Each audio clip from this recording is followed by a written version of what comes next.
नमस्कार, मैं विष्णु शर्मा आप सभी का आपके ही अपने चैनल विष्णु एडीपी में हार्दिक स्वागत करता हूं। आज एक फिर से नई स्टोरी, बहुत ही इंटरेस्टिंग स्टोरी लेकर आया हूं।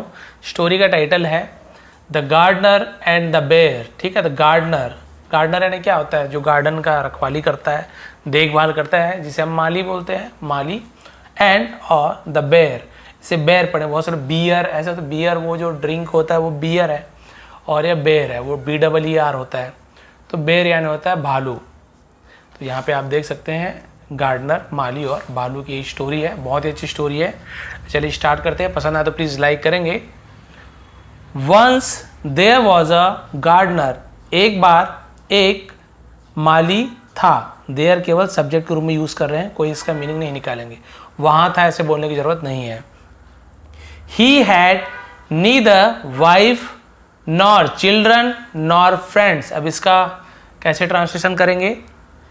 नीदर नॉर आपने सुना होगा जब आप छोटे रहे होंगे, फिर अभी भी छोटे, मान लीजिए ग्रामर वगैरह स्कूल में जब, तो नीदर नॉर का यूज़ बहुत ज़्यादा आता है। ना तो न ही, ऐसे होता है नीदर, ना तो नॉर न ही।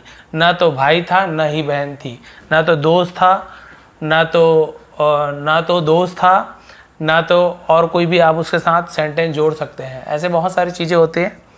ना तो दोस्त था ना ही दुश्मन था, ऐसे भी बोल सकते। तो ना तो ना ही, अब यहाँ पे 3 बार यूज हुआ, तीनों बार ही वैसे यूज होगा। देखिए, ही हैड नीदर, है ना उसके हैड यानी किसी के पास कुछ चीज था, तो ही हैड नीदर, ना तो उसके पास क्या था, ना तो उसके चिल्ड्रन यानी बच्चे थे, ना ही दोस्त। अच्छा यहां तक है। ही हैड नीदर वाइफ, ना तो उसकी पत्नी थी, वाइफ यानी पत्नी, नॉर यानी ना ही बच्चे, ना ही दोस्त। देखिए यहां पे ऐसे ट्रांसलेशन होगा। ठीक है, हैड उसके पास था, नीदर यानी नहीं था। क्लियर हो गया? ना तो पत्नी थी, ना ही बच्चे थे, ना ही दोस्त थे। He used to work day and night in his garden. He, वह, यूज्ड टू, इसका यूज आपको हर बार बताता हूं। कुछ आप पुरानी आदत बताते तो यूज्ड टू का यूज करते, किया करता था। क्या करता था? वर्क, वो काम किया करता था दिन और रात, इन यानी में हिज गार्डन, अपने गार्डन में, बगीचे में दिन रात काम किया करता था। समटाइम्स, कई बार, the gardener felt very miserable. The gardener, माली, फेल्ट यानी उसे महसूस होता था, फील का फेल्ट होता है, एहसास होता था, महसूस होता था। वेरी मिसरेबल, मिसरेबल यानी क्या होता है? दुखी, बहुत ही दुखी उसे महसूस होता था। For he had no one to talk to, for के लिए, किसके लिए? ही हैड नो वन, उसके पास नहीं था। हैड यानी था, बताया ना, किसी के पास कुछ चीज था। हैड के नो यानी नहीं, उसके नो वन यानी कोई भी नहीं, टू टॉक टू यानी बात करने के लिए, उसके पास बात करने के लिए कोई भी नहीं था, इसलिए वो दुखी रहता था। वन डे, एक दिन, he decided to go to visit various places. He यानी वह या उसने, डिसाइडेड पास्ट इंडेफिनिट टेंस है, निगेटिव पास्ट इंडेफिनिट टेंस है, अफर्मेटिव सेंटेंस है। उसने फैसला लिया, तो डिसाइड का डिसाइडेड हो गया, सेकंड वर्ब का सेकंड फॉर्म को यूज करते हैं। टू गो, जाने का, टू विजिट, यात्रा में, यानी घूमने के लिए, यात्रा करने के लिए। वेरियस, वेरियस यानी मतलब विभिन्न, बहुत प्रकार से वेरियस बोलते हैं, विभिन्न प्लेसेस यानी जगहों में। वो बोला कि नहीं यार, अब मैं बहुत सारे अलग अलग जगह में जाके क्या करूंगा, यात्रा करूंगा। एंड फाइंड अ फ्रेंड, और फाइंड यानी खोजूंगा, अ फ्रेंड, और एक दोस्त क्या करूंगा, मैं खोजूंगा। उसने ये डिसाइड कर लिया, फैसला किया खोजने का, क्योंकि यहाँ पे विल का यूज नहीं हुआ, तो पास्ट इंडेफिनिट टेंस का ही सेंटेंस है। तो उसने किया कि भाई मैं जाऊंगा, और मतलब जाने का फैसला लिया और ढूंढने का दोस्त। As he was about to leave, as यानी जैसे ही वॉज अबाउट टू यानी कुछ चीज करने ही वाला था, तो अबाउट टू गए। ठीक है, जैसे यहाँ पे होता I was about to run, मैं दौड़ने ही वाला था। He was about to fail, वो गिरने ही वाला था, ऐसे है ना। तो क्या होता है? अबाउट टू यानी कुछ करने ही वाला था, क्योंकि एज यानी जब, he was about to leave, leave यानी वहां से जाने को लीव बोलते, जगह को छोड़ना या जाना, वो वहां से जाने ही वाला था। The gardener, garden, leave the garden यानी वो जब बगीचे से जाने ही वाला था, ऐसे होगा। क्योंकि स्टोरी भी पढ़ा नहीं मैंने, अब आगे आगे बढ़ते जा रहा हूँ। तो इसमें क्या होता है, इस प्रकार से आपको पूरा सेंटेंस को एक बार देखना है, फिर अच्छे से उसे जोड़ के मिला के अच्छे से बना देना है। क्लियर हो गया?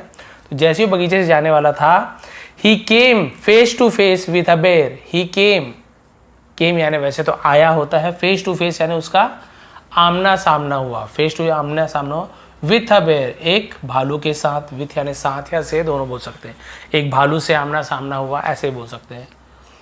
तो एकदम आमना सामना हो गया उसका, फेस टू फेस सामने हो गए। Both of them introduced themselves to each other. Both of them यानी वे दोनों, है ना, वे दोनों।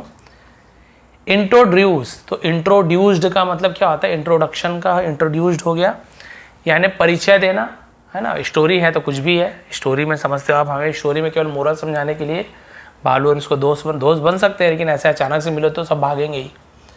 तो एक दूसरे को, देमसेल्व्स यानी खुद का, अपना अपना उन्होंने परिचय दिया, टू ईच अदर यानी एक दूसरे का, and a great friendship sprang up between them.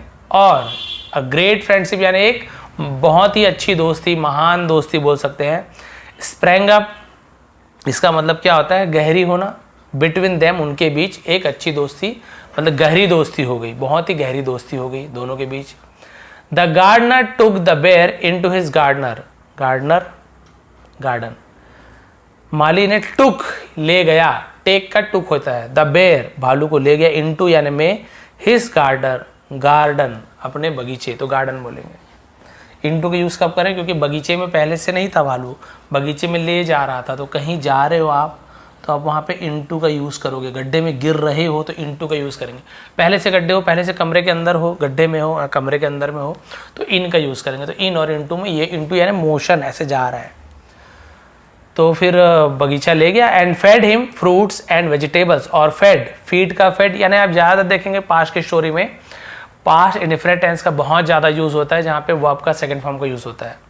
Him उसे खिलाया, फीड यानी खिलाना, फेड यानी खिलाया, उसे फल खिलाया और वेजिटेबल सब्जियां, फल सब्जियां खिलाई। The bear decided to spend some days in the garden. भालू ने फैसला लिया, टू स्पेंड यानी बिताने का, सम डेज यानी कुछ दिन, इन यानी में द गार्डन, तो उसने कुछ दिन बगीचे में बिताने का फैसला लिया कि भाई बगीचे में कुछ दिन रहूंगा, बढ़िया खाने पीने का है। इन द आफ्टरनून यानी दोपहर के समय, व्हेन जब, द बस लास्ट पेज है, छोटी स्टोरी है लेकिन अच्छी है, एंडिंग बहुत अच्छी है, इससे आपको सीख मिलेगी। When the gardener lay down for a nap. जब माली ले डाउन यानी लेटा हुआ था, नीचे लेटा हुआ था, उसे ले बोलते हैं। फॉर यानी के लिए, अ नैप यानी क्या होती है, एक झपकी, उसे नैप बोलते हैं, एक है ना झपकी लेने के लिए वो लेटा हुआ था। द बेयर स्टूड बाय, है ना, स्टूड बाय यानी बगल में खड़ा होना, उसे स्टूड बाय बोलते हैं। तो भालू उसके बगल में खड़ा हो गया, and drove away the fly. Drove away यानी क्या था, भगाना, उसे ड्रो अवे बोलते हैं। फ्लाइज यानी मक्खियाँ, फ्लाइज, मैं फ्लाई बोल दिया था, फ्लाइज यानी मक्खियों को क्या किया, भगाया, वो खड़े हो गया और भगाया। वन आफ्टरनून स्टूड बाय, हाँ ठीक है, वन आफ्टरनून एक दोपहर, an unusually large fly alighted on the gardener's nose। एक unusually असामान्य रूप से, यानी कि जैसे सोचा ना रहो, सामान्य मक्खी इतनी बड़ी रहती है, असामान्य यानी थोड़ा अलग ही, जिसका सामान नॉर्मल नहीं है थोड़ा।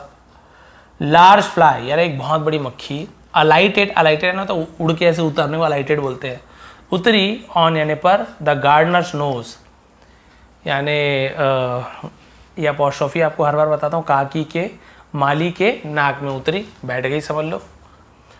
The bear drove it away, और भालू ने ड्रोव इट अवे यानी उसे भगाया। But it flew to the gardener's chin, लेकिन इट फ्लू वह उड़ा, वह इट के लिए हम जैसे पता नहीं है लड़का है लड़की है, फिर जानवर, इनके लिए ज़्यादातर हम इट का यूज़ करते हैं। निर्जीव वस्तु या किसी का लिंग नहीं पता है लड़का है कि लड़की है, जैसे बेबी बोलिए तो इट इज़ बेबी बोल देंगे हम, वहाँ पे पता नहीं है बेबी को लड़का है कि लड़की है तो हम इट का यूज़ करते हैं। अब लिंग नहीं पता है, फिर ऐसे जानवर पशु पक्षी के इट का यूज़ ज़्यादातर हम करते हैं, ही शी का यूज़ ज़्यादातर नहीं करते। बट इट फ्लू, लेकिन वो उड़ गई, फ्लाई का सेकेंड फॉर्म फ्लू, टू कहाँ उड़ी कहाँ गया, टू प्रपोजिशन का यूज़ करते हैं। द गार्डनर चिन, चिन यानी क्या होता है, ठुड्डी को चिन बोलते हैं, ऐसे फेस के नीचे का जहाँ पर दाढ़ी वाड़ी उगता है उसे चिन कहते हैं। चीक यानी का हाल होता है, चीक यानी, तो ठुड्डी पे बैठ गया। Again the bear drove it away, फिर से भालू ने ड्रोव इट अवे यानी उसे फिर से दूर भगा दिया, अवे यानी दूर भगाना। But in a few moment, लेकिन इन अ फ्यू मोमेंट्स यानी कुछ क्षण में, यानी कुछ समय में, it was back on the gardener's nose, it was back वो वापस आ गई, ऑन यानी पर, गार्डनर नोज, नोज यानी नाक, अब वो माली के नाक में फिर से उड़ के आ गई, इतना भगाया। Again the bear chase it, फिर से भालू ने चेज इट यानी होता है पीछा किया, चेज्ड, चेज का सेकेंड फॉर्म चेज्ड, इट यानी उसका पीछा किया। बट इट रिटर्न, लेकिन वो वापस आ गई, and sat on his nose, और बैठ गई, सेट, सिट का सेट, सेकेंड फॉर्म वर्ब का, ऑन यानी पर, उसके नाक पे फिर बैठ गई। The bear felt very angry, भालू को फेल्ट यानी हुआ, एहसास हुआ, या फिर होने को फेल्ट या लगने को भी फेल्ट बोलते हैं, वेरी एंग्री, उसे बहुत गुस्सा आया, बहुत गुस्सा महसूस हुआ, क्रोध आया। He decided to kill the fly, उसने फैसला लिया, टू किल मारने का, द फ्लाई यानी मक्खी को मारने का फैसला, इसको मार डालूंगा। He took up a huge stone, he took up यानी लिया, ह्यूज यानी बहुत बड़ा, स्टोन यानी पत्थर, बहुत बड़ा पत्थर लिया, and hurled it on the Gardner's node, और हर्ल्ड यानी क्या होता है, तेजी से किसी चीज को पटकना, तेजी से मारने को हर्ल्ड बोलते हैं, और जोर से पटक दिया, इट यानी उसे, उस पत्थर को, ऑन यानी पर, गार्डनर्स नोज, उस माली के नाक पे जोर से पटक दिया। द फ्लाई फ्लीव अवे, मक्खी उड़ के दूर चली गई, लेकिन क्या हुआ, बट द फार्मर डाइड, लेकिन माली, सॉरी किसान, यहाँ पे फार्मर लिख दिया है, वैसे गार्डनर पढ़ रहे तो गार्डनर यहाँ पे भी होना चाहिए, लेकिन किसान मर गया। दस, इस प्रकार, the farmer was killed by his own foolish friend, किसान वॉज किल्ड यानी मारा गया, बाय यानी द्वारा, हिज यानी अपने, ओन यानी खुद के, फूलिश फ्रेंड यानी अपने खुद के मूर्ख दोस्त के द्वारा मारा गया। That is why, that is why इसलिए, इट इज सेड, ये कहा गया, क्या कहा गया, दैट की, it is better to have a wise enemy than a foolish friend, it is better, ये अच्छा है, टू हैव यानी होना, अ वाइज, वाइज ऐसा पढ़ेंगे, वाइज एनिमी यानी अच्छा है, क्या अच्छा है, एक होशियार दुश्मन का होना, देन जब कंपेयर करते दो लोगों के बीच में तो देन का यूज करते हैं। अ फूलिश फ्रेंड, एक मूर्ख दोस्त की तुलना में एक होशियार शत्रु होना ज्यादा अच्छा होता है, यानी आपका दुश्मन समझदार है ना, वो ज्यादा अच्छा है, क्योंकि भाई दुश्मन तो जो भी है दूर ही रहेगा, लेकिन दोस्त तो हमेशा साथ ही रहेगा। और अपनी मूर्खता में देखिए आपने क्या कर दिया, इसलिए मैंने छिपा के रख दिया था इसे फोटो को, यहाँ पे आप देख सकते हैं, ये देखिए, इसको क्या पता अच्छा बुरा क्या है भाई, ये तो अब सो जानवर ही है, जो भी है जैसे भी है।